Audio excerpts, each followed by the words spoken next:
Hello and welcome to Jessie James Beads. My name is Jem and today I'm sharing with you a requested tutorial by our lovely Kelly and the creative team here at Jessie James Beads. But before we get cracking with today's tutorial, I wanted to share with you my favourite beads from my most recent Jessie James Beads haul. We have these little beauties, which are a single style crystal ball blue faceted rounds. How absolutely stunning are they? Now you can call them blue, but I can see pinks and purples and teals and greens and all sorts of gorgeousness, and there are so many on a strand. I adore those. We may well be working with those today. We've also got some beads by the dozen, and these are Arcane Night. How cool are they? I feel like I'm going to possibly work with some of those as well. We've also got this absolutely stunning strand in marigold. Look at those beautiful colours, suitable for any time of the year really. Midnight green, not just for midnight. Look at these babies. How well are they going to work with my single style crystal ball beads? We've also got this astounding designer strand. How beautiful. Teal crystal ball. These are absolutely gorgeous. So I'm going to decide which beads we're going to use, and then we're going to make a 2-for-1 tutorial today. To help me make the bead cage drop earrings, I'm going to use some chain reaction. The one I'm working with today is number 3, item number 6457. What I've done with this is cut a single length of chain which runs from the loop on one side of the crystal, and there are 1, 2, 3, 4 links in that chain. So that's going to form the basis of my earring. If you prefer a shorter drop earring, you can forego the crystal, or you can reduce the number of links that we're going to use. This is our first project today, so these are quite long drop earrings, but you can absolutely make them slightly shorter or a lot shorter. So let's just pop those up for the moment. Now I've worked in those single style crystal ball in blue for the demonstration piece. So we're going to now work with this beautiful lampwork bead by the dozen. And this one is Arcane Night from Jessie James Beads. I've also got a little jump ring to work with. In terms of wire, I have a 12-inch or 300mm length of 18 gauge round wire. I'm working with raw copper, which is a medium temper. And I'm going to make sure that that is really lovely and warm, flush cut at both ends, so give that a nice smooth. Make sure it's warm all the way along. And what we're going to do is to create a double spiral, a bit like our galaxy. So I'm going to use my memory wire finishing pliers. You can, of course, use standard round nose pliers. I'm going to begin by creating a spiral on one end. The reason I like to use my memory wire finishing pliers is it will give me a regulation size to that central aperture. So I've got a round form to begin with. Just going to make sure that that is completely flat. Hold on to that gently, and then I'm going to rotate my pliers around, and you can use whichever way is most comfortable for your body, for your wrists. You can use both hands to do part of the manoeuvre, or you can use all one-sided. It's up to you. So you can measure and move this spiral along until you have a good 6 inches remaining. What I tend to do is to make a start, estimate just before I get to halfway along, and with spirals, the slower you go, the neater they are. However, we don't need to worry necessarily about this being super neat. What we do need to do when we start spiraling at the other end is make sure that it's moving away in opposition. So on the left hand end of the screen and the left hand end of my wire, the spiral is coming down towards me. That means that when I start spiraling, I need to get the top end to go away from me, the right hand end. So again, I'm going to use my memory wire finishing pliers to create that central aperture. Once I've got that going, I'll move to my preferred flat pliers. These are my bent chain nose pliers. I'm going to continue to move that along. Now the wire might twist slightly. You can just bring that back to true quite quickly. and move those along. You could, if you wanted to, measure exactly halfway along and make that your meeting point. But what I'm going to do is to wing it. Now, if you try to rush or you move too quickly, what can happen is your wire will cross over. We're trying to keep this flat. So we're looking for a flat spiral where that wire continues around outside the preceding pass of wire. So lots and lots of circles. Can you see there? It just lifted slightly, so you can just draw that back. And go again. So I'm going to switch ends now, make sure that they're flat, so that they're flat on the board, and you're looking for the spirals to be moving in opposite directions. Keep bringing those two spirals together bit by bit. Doesn't matter if they're not exactly the same. You can do that by hand if you have a good pinch strength, but what you'll find is it will open up slightly. So if you prefer, keep working with those pliers and just bring that around until you've got two equal and opposite spirals. Now look a little bit like googly eyes when they meet in the middle, and we do want them to come together. So just take your time. You can even pop a little bit of a mark on your wire if you want that to be exactly the same, but as long as they're around about the same size, that's what we're looking for.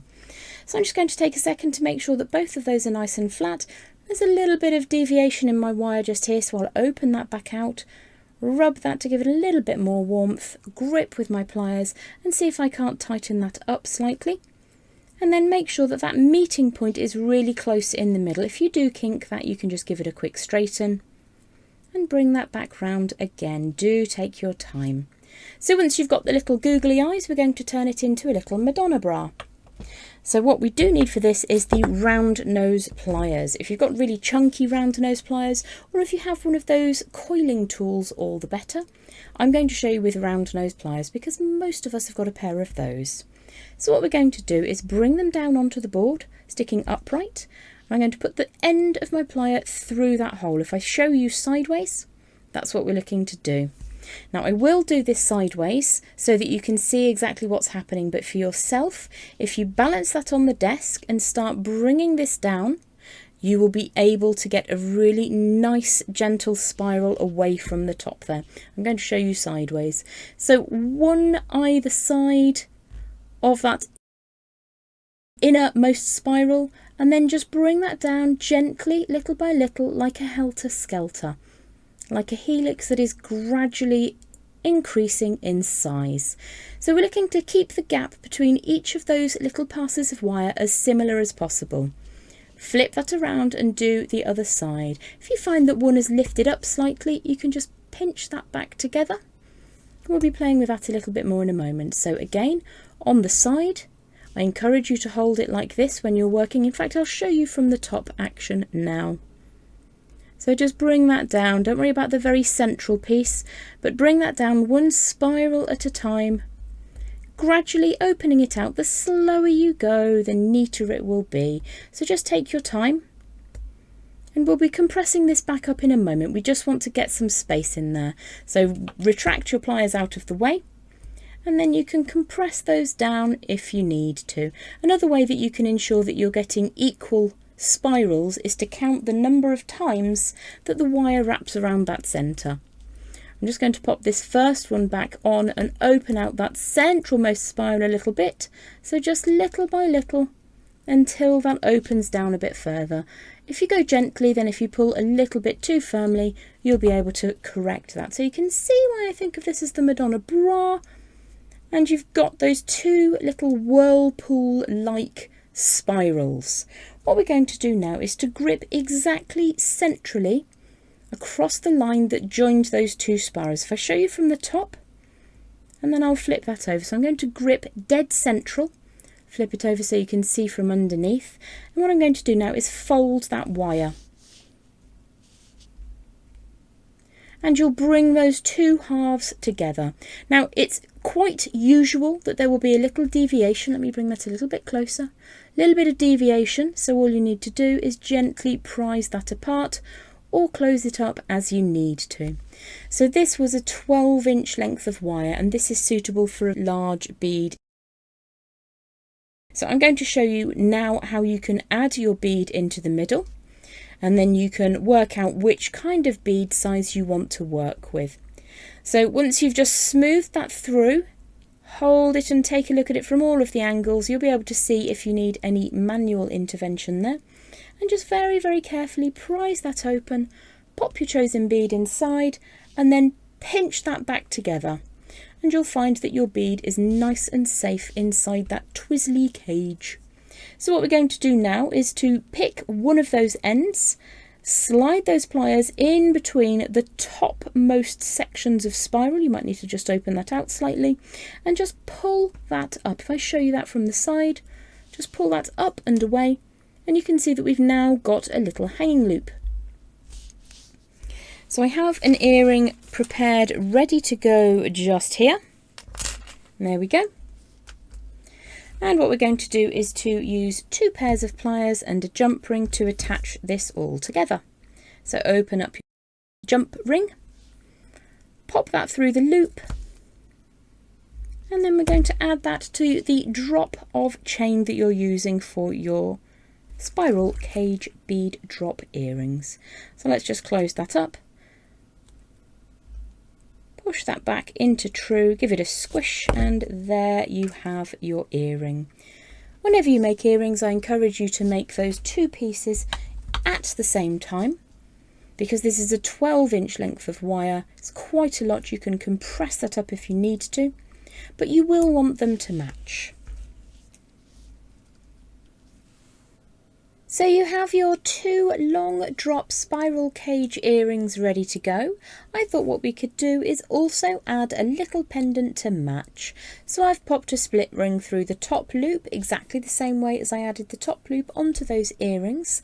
And I've taken the last 3 pieces of chain from my lovely chain reaction, and I've just popped them onto a split ring down here. And what I will show you now is how to open up the other side of that lovely spiral cage. Just get a little bit of a gap if you need to open it up with your pliers, and then once you've got access to that, you may need to use your fingers just to open that up slightly. I'm going to add another loop down at the bottom like so, onto which we can either use a jump ring as we did earlier on, or we can use this split ring that came at the end of our lovely chain reaction just to link those on, and you've got a little matching pendant to go with your design. Let's get those all in a nice little line, and they all match together with their mixed metals. So there you have your spiral bead cage earring and pendant design. Don't forget that you can use whatever length of chain you like. In today's video I used chain reaction number 3, item 6457. We've also got the blue single style crystal ball and those gorgeous arcane night lampwork beads by the dozen. Just a single length of chain today, and then you've got those designs to work with. So you could even hook these beautiful spirals directly into your chosen earring finding. Thanks so much for hanging out with us here at Jessie James Beads. My name's Jem, and I look forward to seeing you again soon. Bye for now.